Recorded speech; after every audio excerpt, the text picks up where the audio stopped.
Last season, we spent a lot of time talking about some of the disappointing hitters in the Pirates organization, but I think there is a pitcher that we need to start having what I think is a very tough discussion about, and that is Jared Jones.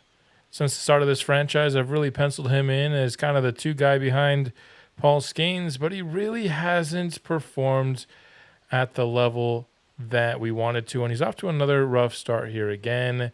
And there's no better team to get back on track than against the Dodgers.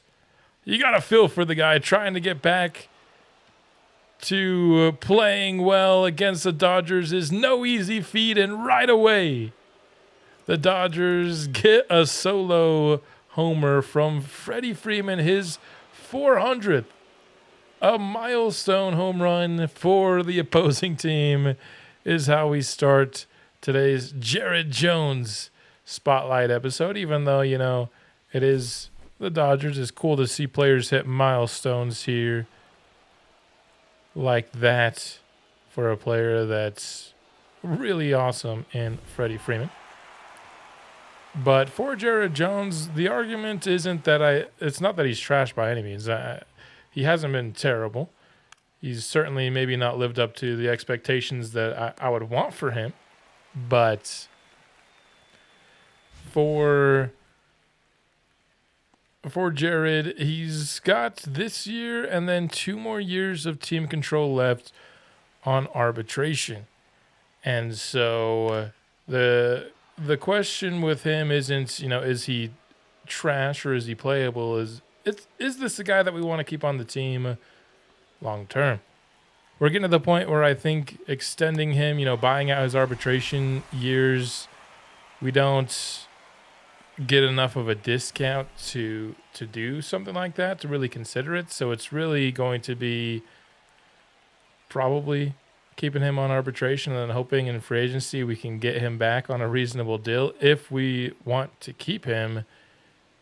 And if we don't, is there a potential trade opportunity? Because I do think with his youth and his upside, even with his struggles, he'd still have some sort of trade value. Somebody would want to rebuild him here as the bases are now loaded for the Dodgers. Suarez gets a hold of this one, and it is a grand slam.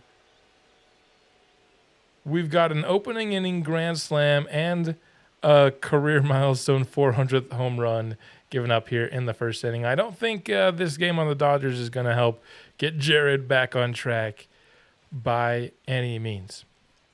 I think it's really out of the question with Jared to pay him more than Paul Skenes.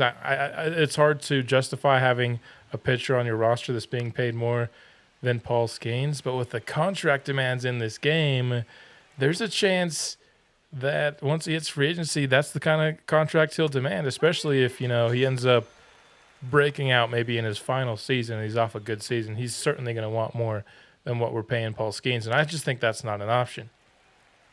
So if we do want to ensure that he gets paid less than Paul and we do want to keep him, just hoping that as he continues to grow towards that upside, that eventually he'll produce to the level we want him to.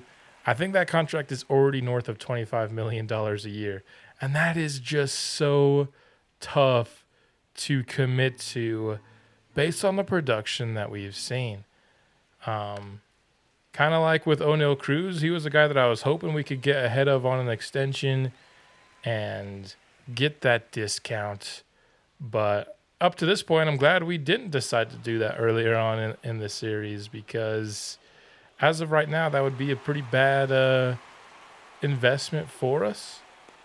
He's still got so much time to develop, though. Even, with an O'Neal Cruz who's 28 right now, you could say he's pretty much close to his ceiling. Now, Jared Jones, I believe, even though he has A potential, is pretty low in the A's. I think it's either like 90 or 91, something like that. And so that's really good. I'm just saying that he might not have the furthest to go yet, as he's already kind of in those mid-80s. He can go up about 5-ish overall. But I think it's going to be a really tough decision going forward as he only makes it 3 innings here in the first of the games that we're going to watch from him.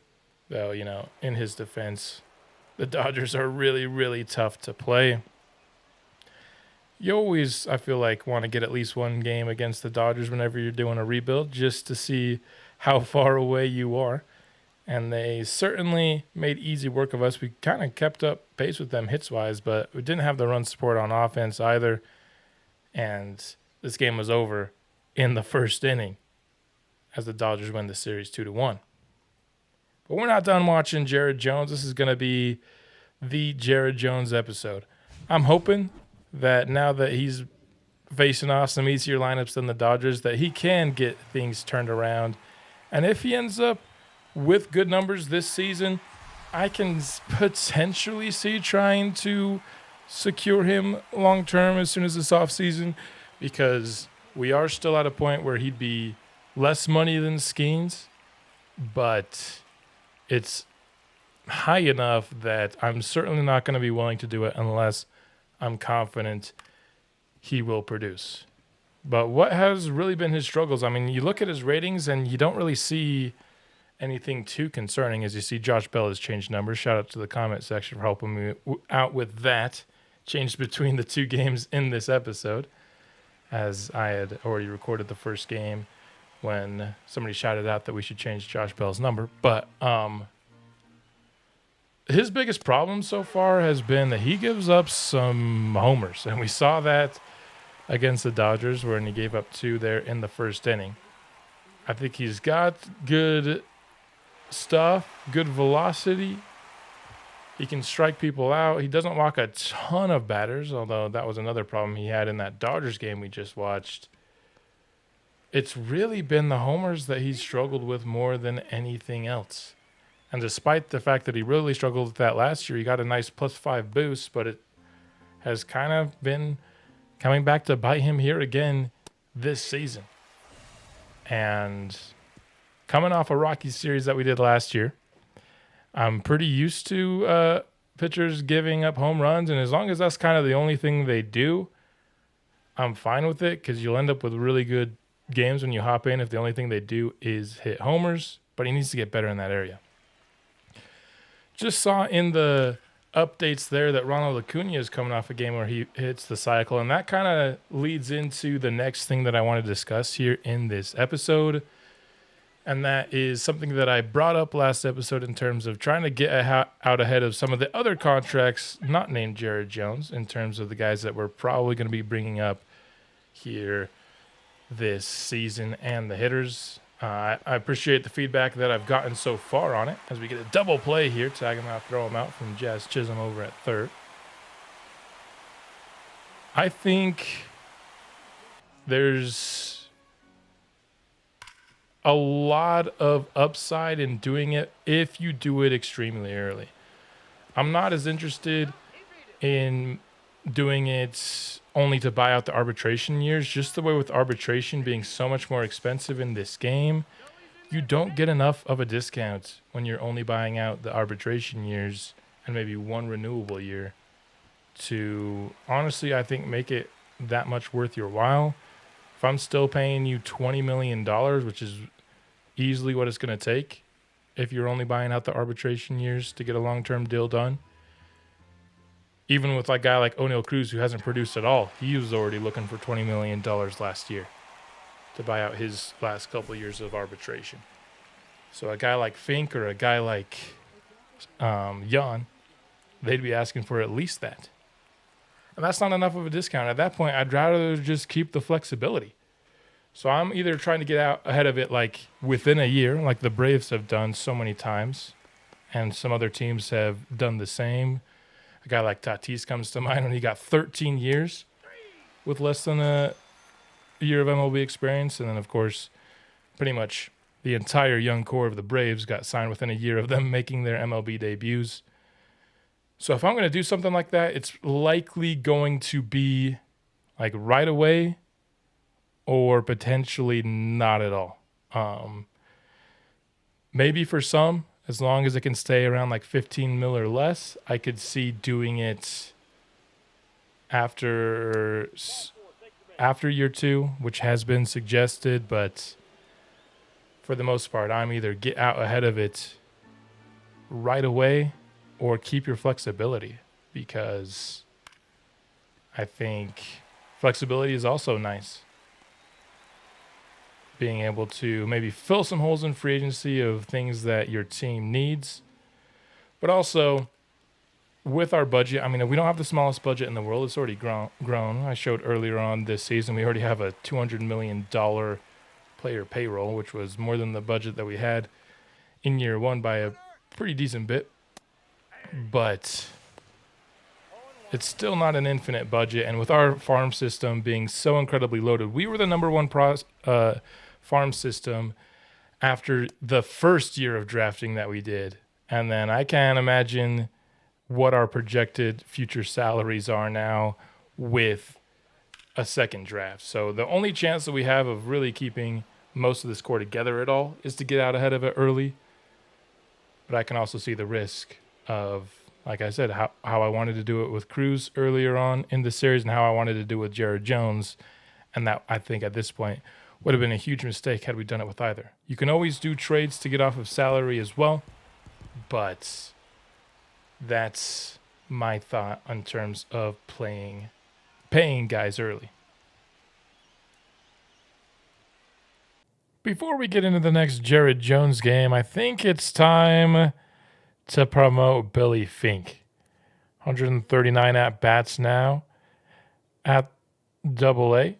His OPS is north of 950, which is technically even a little lower than it was at the end of last episode, but he's still been playing really, really well. Wanted to get somewhere in the neighborhood of 150 at-bats. He's a little short of that now, but close enough that with his production, I am confident that he is ready for a promotion up to AAA. With players, if you don't promote them, sometimes they are at risk of maybe not developing as much as they should. And so moving up to AAA is Billy Fink. All right, one more Jared Jones start here for the episode. Back up again against the Nationals. We had a series against them, one series off, and then they were right back playing them. So this time we are on the road.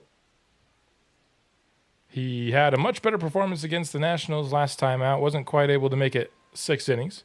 Did make it into the 6, but of course got relieved once he got there in the middle of the inning. So let's see if we can get a 6-inning quality start from Jared Jones. Let's also see if he can get some better run support than what he's gotten so far in this episode. Has not been great in that area, and I do think that something you have to consider with some of these pitching numbers is I feel like a pitcher can play a lot more confidently when he has adequate run support, because you're not maybe on pins and needles thinking that you're one throw away from all of a sudden your team is behind, right? When it's a 0-0 or a 0-1 ball game. We do get 2 runs on the board right away, so some of that run support coming already. And so I think that is something to consider. I don't know if that actually has an impact in in-game play, but it makes sense to me logically that when you're holding a 4-run lead, you're pitching more confidently. And that's just not something that these pitchers have often had in this series. Now, our offense is better this year than it was in the first 2 years. I still don't think it's an incredible offense, but it has been getting better. I'll be showing some stats here after this Jared Jones start, but I think Jazz Chisholm has been a very welcome addition to the offense so far, provided some pop that it really needed. And I think there's still a long way to go, but help is on the way. And so I do think that's a factor that you have to include when evaluating pitchers. Do I think that alone excuses maybe some of the disappointing, I'd say, production so far from Jared Jones? It certainly doesn't excuse all of it.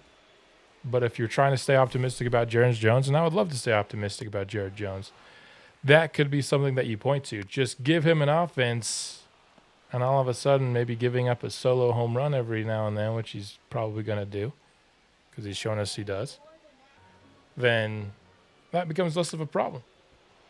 All of a sudden, Stone Garrett into the foul territory and a diving play made by Victor Robles, the other free agent hitter that we added, showing us some great effort out in right field. 5 runs now in the first 3 innings for Pittsburgh. Now the offense is coming alive. You love to see it, and I think this is maybe his best chance to go 6 innings. And that said, his pitch count is high. I've seen a lot of full counts here in this episode. He just hasn't done as good of a job as maybe we're used to seeing other pitchers, especially when we hop into a Paul Skenes game, of getting through these at-bats quickly. And I've also seen he just gets a lot of stuff fouled off, which is unfortunate. Even with my sliders drastically reducing foul balls, you're still going to get some on occasion, I think, no matter what. Seeing a lot of stolen bases here in this episode and in others. I feel like that's one of the things that is hurting us. We don't have, Henry Davis has a really strong arm, but he doesn't quite have the accuracy and the other defensive ratings you want in a catcher. And then Rodriguez is more balanced across the board, but he doesn't really have that strong arm you want at catcher. And Jan, I think immediately is not going to really make a difference for us there, but long term, hopefully he can, and we won't be such an easy team to steal a base on. That's painted on the outside edge for the 5th punch out of the game. Already getting up above 80 pitches here, so it might just be 5 for Jared Jones, but it has been a really good looking 5, I must admit. Still no Washington runs on the board. Jacob Young has been pretty much an automatic steal to second whenever he's gotten on the base paths, but he flies out there.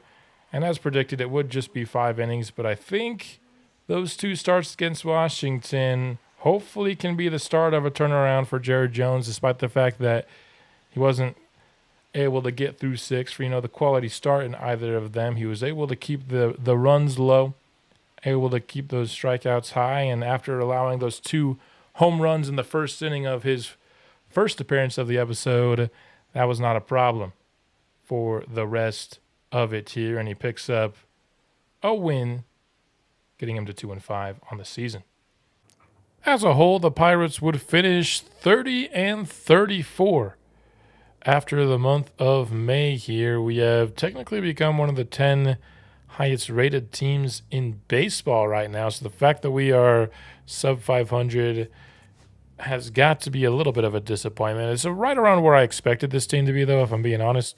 Paul Skenes having himself an incredible season so far. 2.70 ERA, 1.16 WHIP, 78 strikeouts in 76 innings. He's been doing awesome. Jazz Chisholm, unfortunately, currently on a cold streak, but he's hitting for a 256 average, which was above where he was projected. He's hit already 15 homers for us this year. So far, I think this season has been a success for Jazz as a free agent signee. North of 800 OPS is right where I'm hoping he would be, and that's where he has been. Jared Jones on a hot streak right now and has got that ERA sub 5, so hopefully he could just keep some momentum going. Keep those numbers climbing slowly down and down further as we continue to progress through the season. Mitch Keller is on an absolute tear, and he has his potential up to an A with just how well he has been pitching. Got the promotion up to that 2nd spot in our pitching lineup, and he is doing great work with it. His whip has gone down now for the 4th consecutive year. His ERA is just a 2.13, which is really insane. Mitch Keller is on an absolute tear.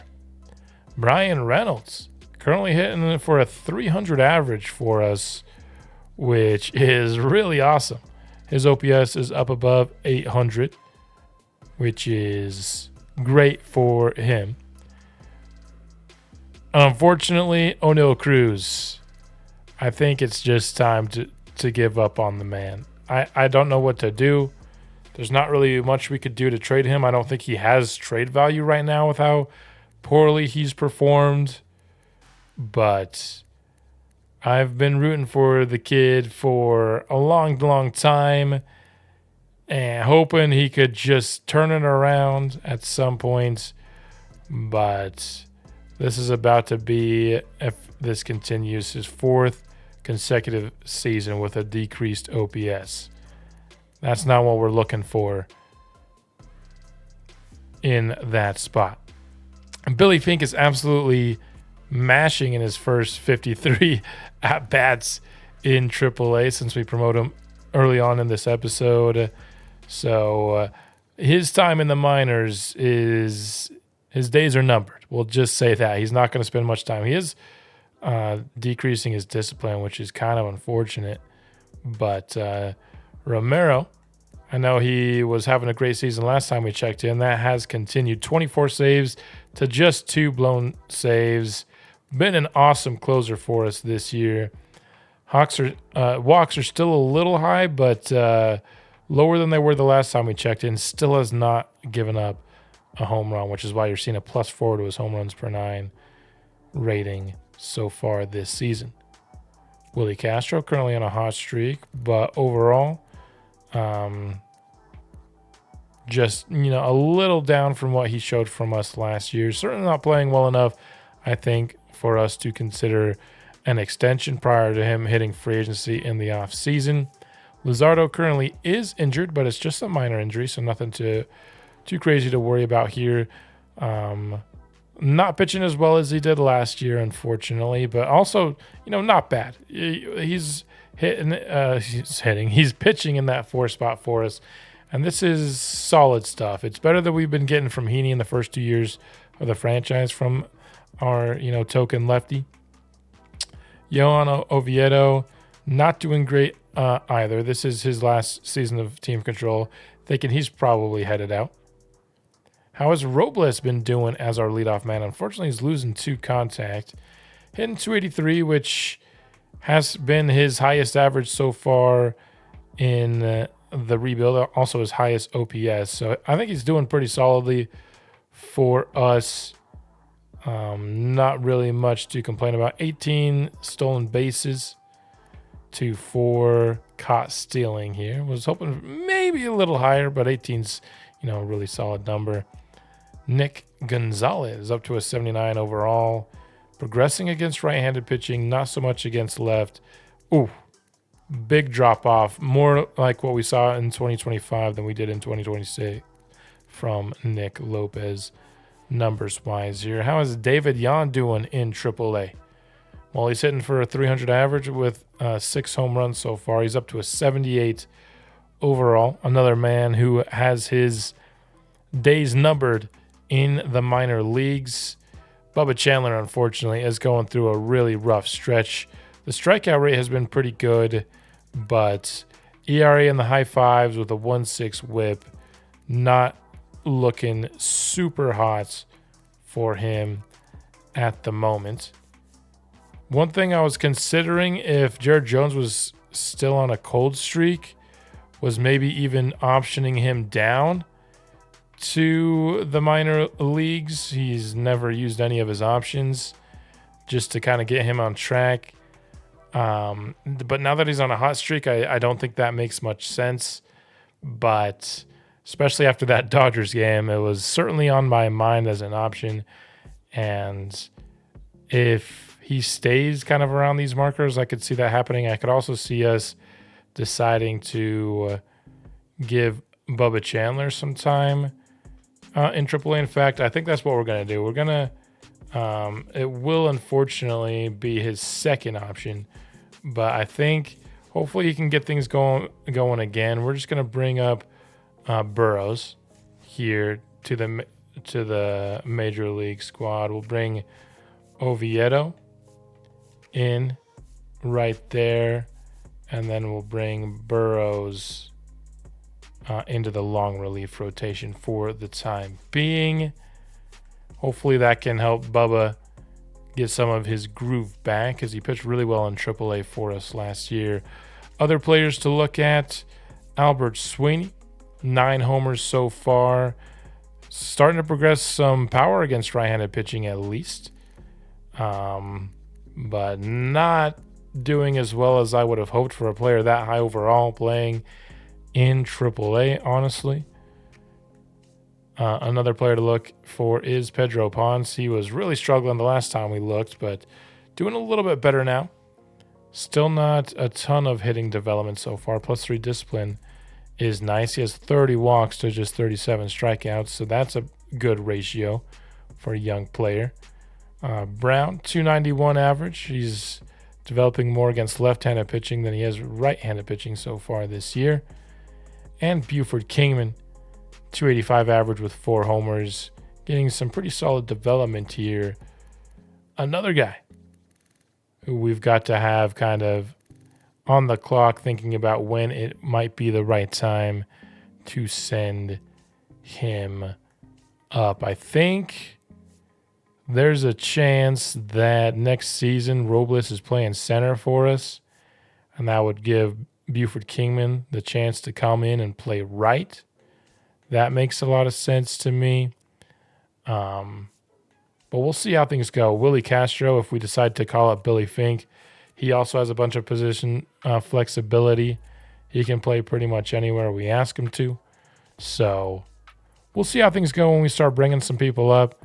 But it's clear that the time is near. I just want to play it to the point where maybe we can get some MLB time for these guys, but they don't use their first year of MLB service time.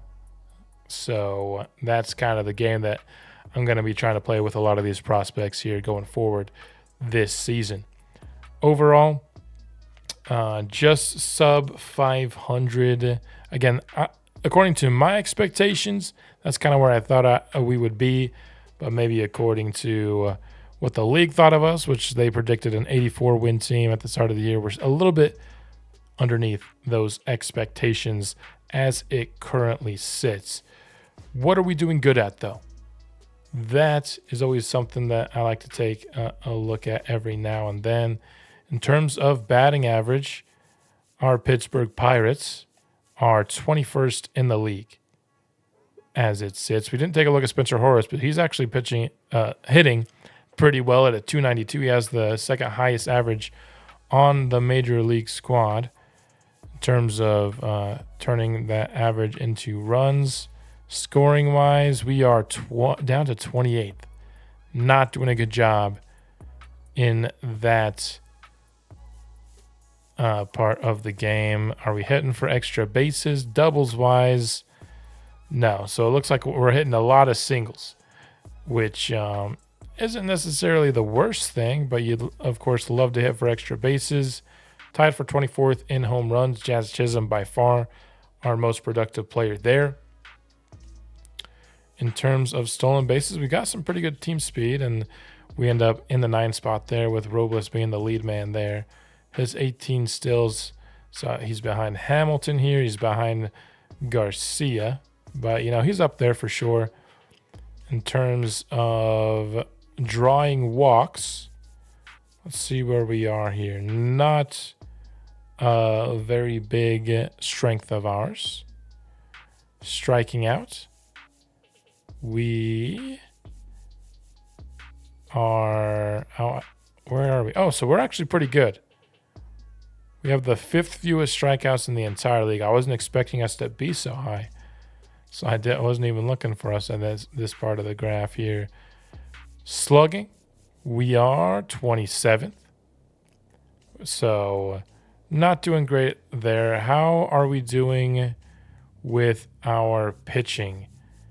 ERA-wise, we are in that 12th spot, and we have the 6th highest-rated pitching, and so that is, below where we should be.